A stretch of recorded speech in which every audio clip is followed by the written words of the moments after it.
अर्धवार्षिक परीक्षा 2021-22 का कक्षा 10 का संस्कृत का जो 24/12 को हुआ था उसका अपना की अर्थात उसके आंसर की मैं आपको आपके सामने इसमें हल कर रहा हूँ। आप अपने देखें आपने कितना कैसा किया है पेपर उसको करके और अपनी कॉपी में करें। छुट्टियों के बाद में आप इसको करके लाएं।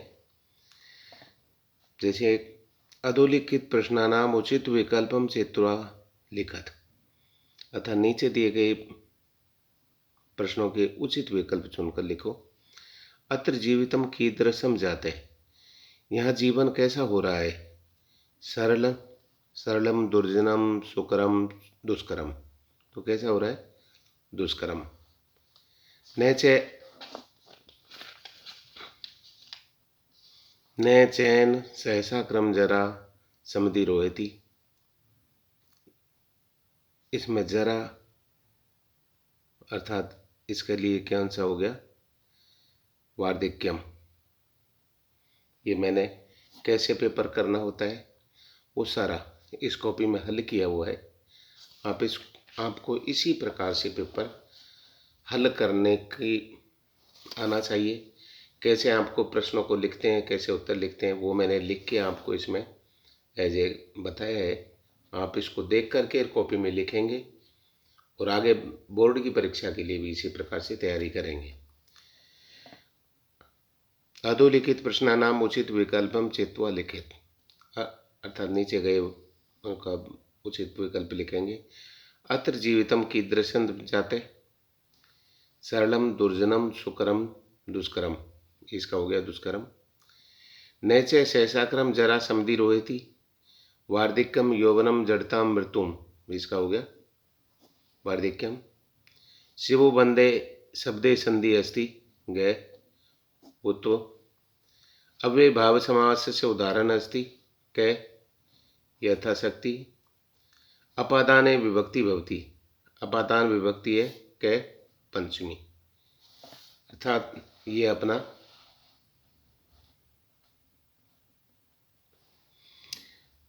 कोष्टक शब्देषु उचित विभक्ति प्रयोगम कृत्वा रिक्त स्थानम पूर्तिम कृत्वा। कोष्टक शब्देषु, कोष्टक में के शब्दों में जो उचित विभक्ति दी है उसका प्रयोग करते हुए रिक्त स्थानों की पूर्ति करो। जैसे रिक्त स्थान है रामायणम रोचते, भक्त दिया हुआ है, तो अब आपको इसमें भक्त में कौन सी विभक्ति लगानी है, अर्थात ये आपको कारक चिन्हों में उसका कारण के जो पढ़ोगे तो काम चलेगा। जैसे एक अच्छा लगना, देना और नमस्कार के लिए रुचि धातु लगती है। अच्छा लगना, देना, नमस्कार इन सब के लिए चतुर्थी विभक्ति लगती है। तो ये रामाय की तरह अर्थात भक्ताय हो गया। राम के रूप आपने पढ़े होंगे, राम के रूप पढ़े तभी उनसे आपके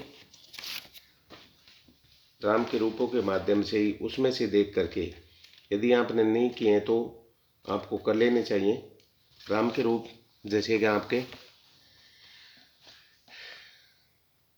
ये होगी रामाय, चतुर्थी रामाय, तो वैसे ही भक्ताय होगी। यह है ग्रामम। अभितय क्षेत्राणि सन्ति, अभितय परित इनके इसमें योग में द्वितीय लगती है तो ग्रामम आ गया। इसमें पीछे अ है तो अर्थात अकारांत की तरह बने और रामम की तरह होगी। ग्रामे ग्रामो ग्रामा, ग्रामम ग्रामो ग्रामान, ग्रामीण ग्रामम ग्रामई, इस हिसाब से बन गए। अलम विवादेन, अलम के योग में ये आपको याद रखनी होगी, अलम के योग में तृतीय विभक्ति लगती है। अलम विवाद, पीछे ए था तो इसमें अकारांति लगा दिया, विवादेन रामेण की तरह। विवादे विवादौ विवादा, विवादम विवादौ विवादान, विवादेन विवादाभ्याम विवादै, इस टाइप से। अभी से नमस्कार आ गया। अच्छा लगना, देना, अच्छा पहले रुचि धातु आ गई थी, नमस्कार, इन सब में चतुर्थी विभक्ति रखती है। राम का जैसे रामाय, ये रामाय हो गया। उचित कथनानाम समक्षम आम, अनुचित कथनानाम समक्षम न लिखें। उचित कथन के समक्ष आम माने हाल और अनुचित के समक्ष न माने नहीं लिखें। अत्र जीवितम सरलम जातम, यहाँ जीवन सरल हो गया है। आम हाँ। व्यायामो सदा प्रतिकूलम, व्यायाम सदा प्रतिकूले आम। लवकुशौ भरतस्य पुत्रौ नास्ताम ने, सदा बुद्धि बलवती भवती आम हाँ। जगत बुद्धि बहुशुद्धिकरणम करनियम आम हाँ। ये हाँ और ना इनके आपको देने। अब इस अधोलिखिता नाम प्रश्नानाम उत्तराणी एक पदेन लिखते हैं, इनके एक पदों में उत्तर लिखते हैं। किम शुचि स्यात् है, अर्थात क्या शुद्ध होना चाहिए। पर्यावरणम, पर्यावरण शुद्ध होना चाहिए। बुद्धिमती गहन कान ने कम पद ददर्श है, बुद्धिमती ने गहरे वन में किसको देखा। एक व्याघ्र, एक व्याघ्र को। परम आरोग्यम कस्मात् उपायजते, परम आरोग्य किससे हो सकते हैं आप, अर्थात निरोगी किससे हो सकते हैं, व्यायाम से।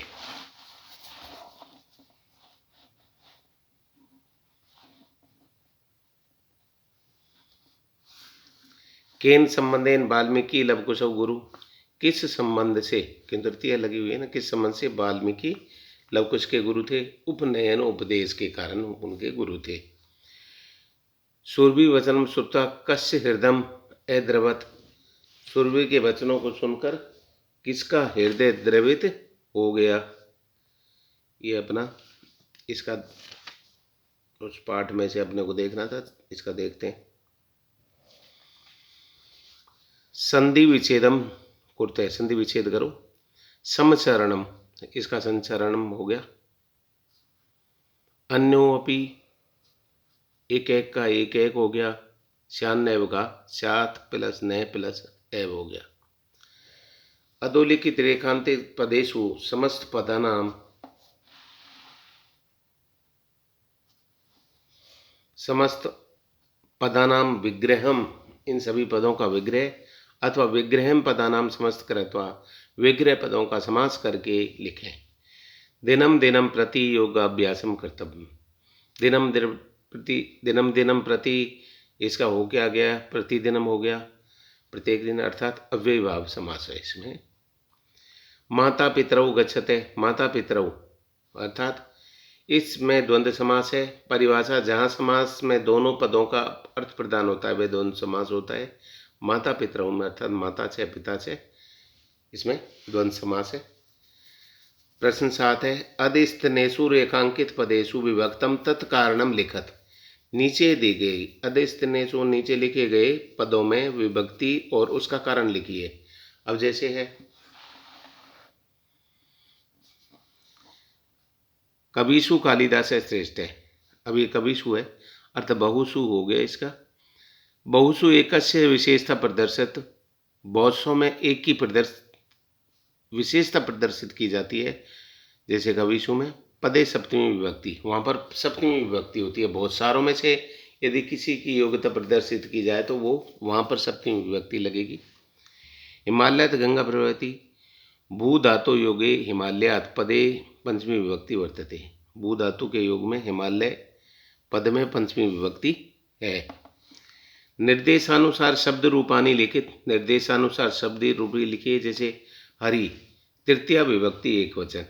देखो आपने अकारांत आकारांत दो याद करने पड़ेंगे, फिर उसके बाद में आपको सूत्र दिए हुए हैं, मैंने लिखाए हुए हैं ये, अर्थात ये है इकारांत। आकारांत के दो, या यही यहा याम। इकारांत के हो गए ना ये ए औ, तो ना हरि ना, अर्थात ये मुनि ना की तरह हरिणा हो जाएंगे, अर्थात ये हो गया हरि हरिणा। अणय इसलिए लगा क्योंकि इसमें र की ध्वनि है।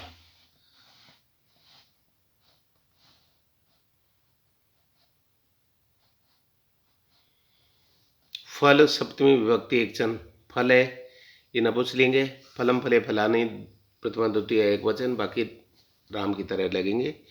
तो फले अर्थात फले फलेयो फलेषु, तो वैसे ही फले हो गया।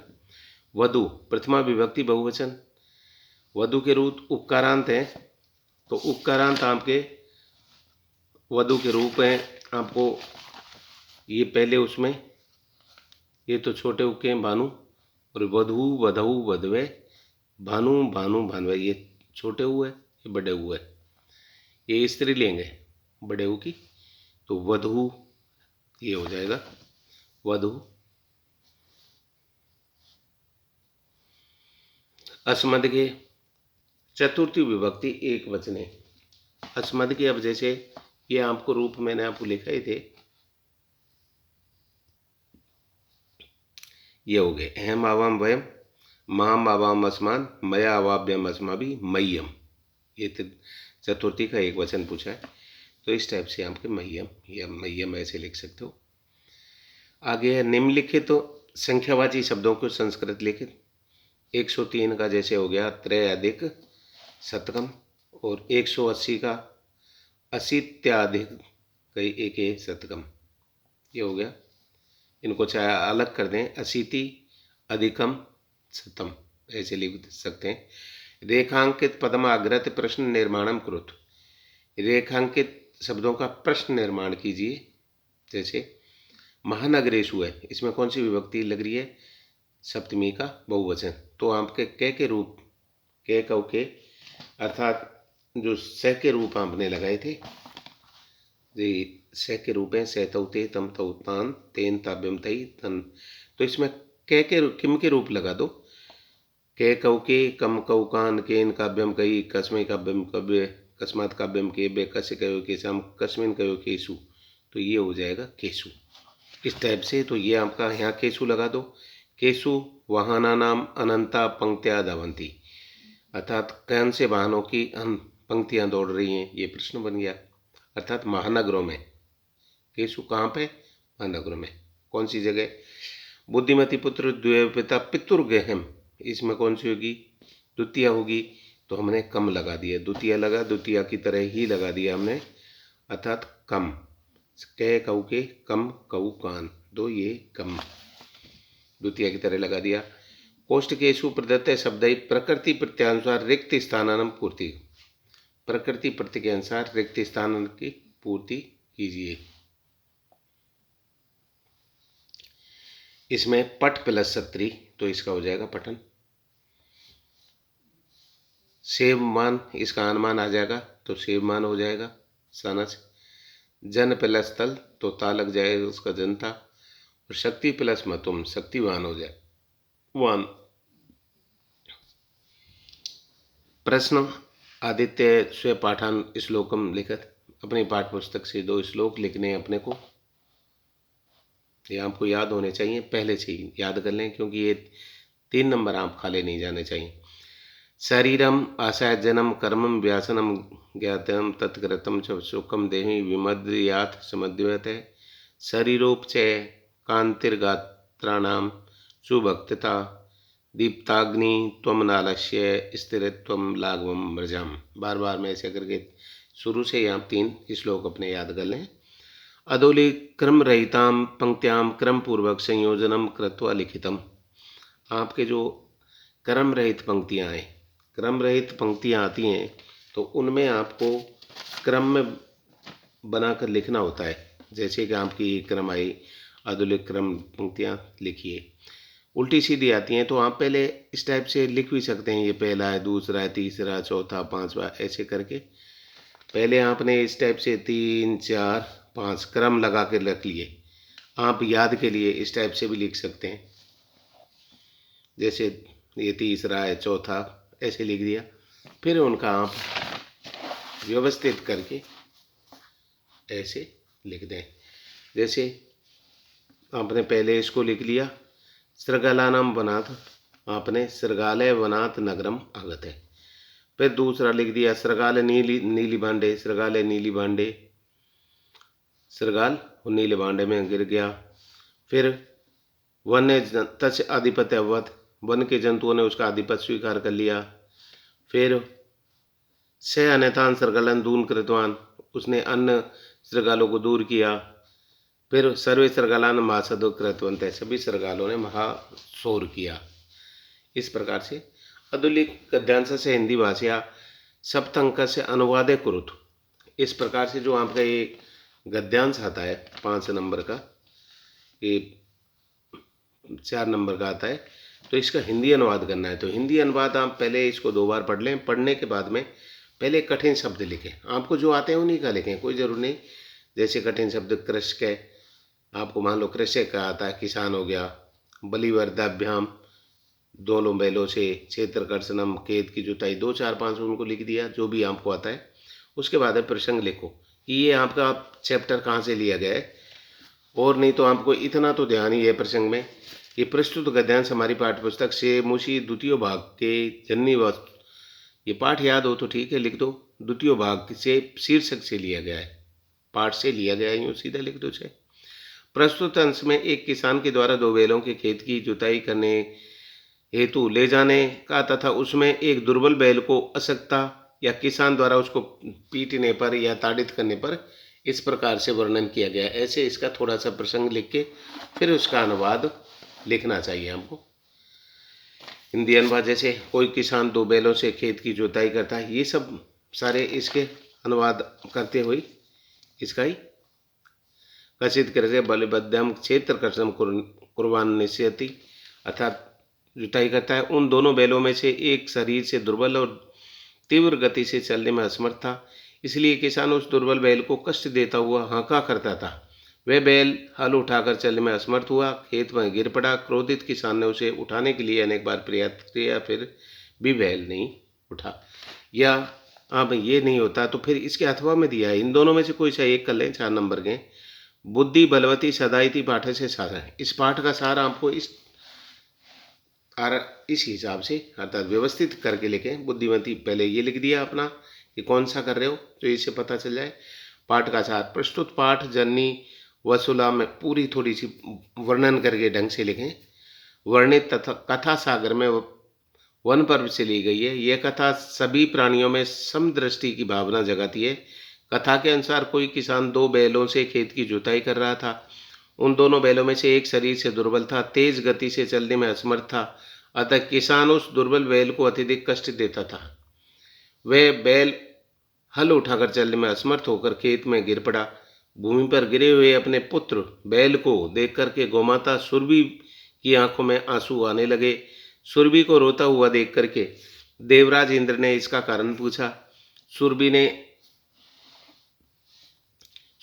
इंद्र से कहा कि हे इंद्र, मैं अपने पुत्र बैल की दीनता को देखकर रो रही हूँ। वह दीन है ऐसा जानकर भी किसान उसे अत्यधिक प्रताड़ित कर रहा है। इंद्र ने कहा कि तुम्हारे तो हजारों पुत्र हैं, फिर इसी पर इतना प्रेम क्यों? सुरभि ने उत्तर दिया कि मेरे हजारों पुत्र हैं, यह सत्य है कि फिर भी मैं इस पुत्र में विशेष कष्ट का अनुभव कर रही हूँ, क्योंकि यह अन्य पुत्रों से दुर्बल है। सभी संतानों में माता का स्नेह समान रूप से होता है, फिर भी दुर्बल पुत्र के प्रति माता की अधिक कृपा होती है। गोमाता सुरभि के वचन सुनकर के अत्यधिक आश्चर्यचकित इंद्र का हृदय भी द्रवित हो गया तथा इंद्र की कृपा से शीघ्र ही तेज वर्षा होने लगी। सभी जगह पानी ही पानी हो गया। इससे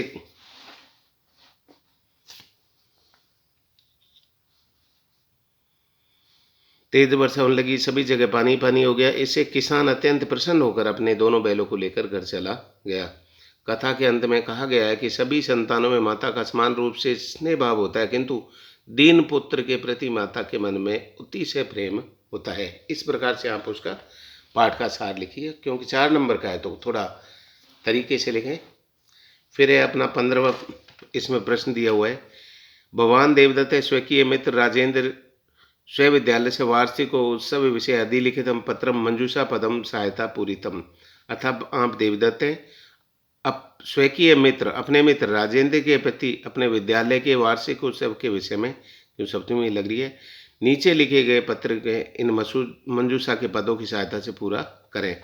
जैसे ये दे रखा है, पहले आप चाहो तो रब उसमें पेंसिल से लिख ले और फिर उसके बाद सुंदर सुंदर इसमें वर्णन करके लिखे।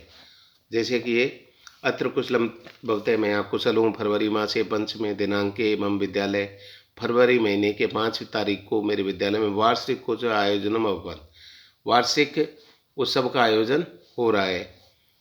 अस्मिन् दिवसे विविधा प्रतियोगिता वन, इस दिन विभिन्न प्रतियोगिताएं, अहमपि धावन प्रतियोगिता, वाद विवाद प्रतियोगिता च भागम स्वीकृतवान, मैं भी दौड़ने की प्रतियोगिता में भाग और वाद विवाद प्रतियोगिता में भाग लेकर स्वीकृत किया। और पुरस्कार वितरण समारोह अस्माकं क्षेत्र से विधायक पुरस्कार वितरण समारोह हमारे क्षेत्र के विधायक महोदय स्वयं कर कमलेन अपने हाथों से अपने कर कमलों से पुरस्कार वितरण किया।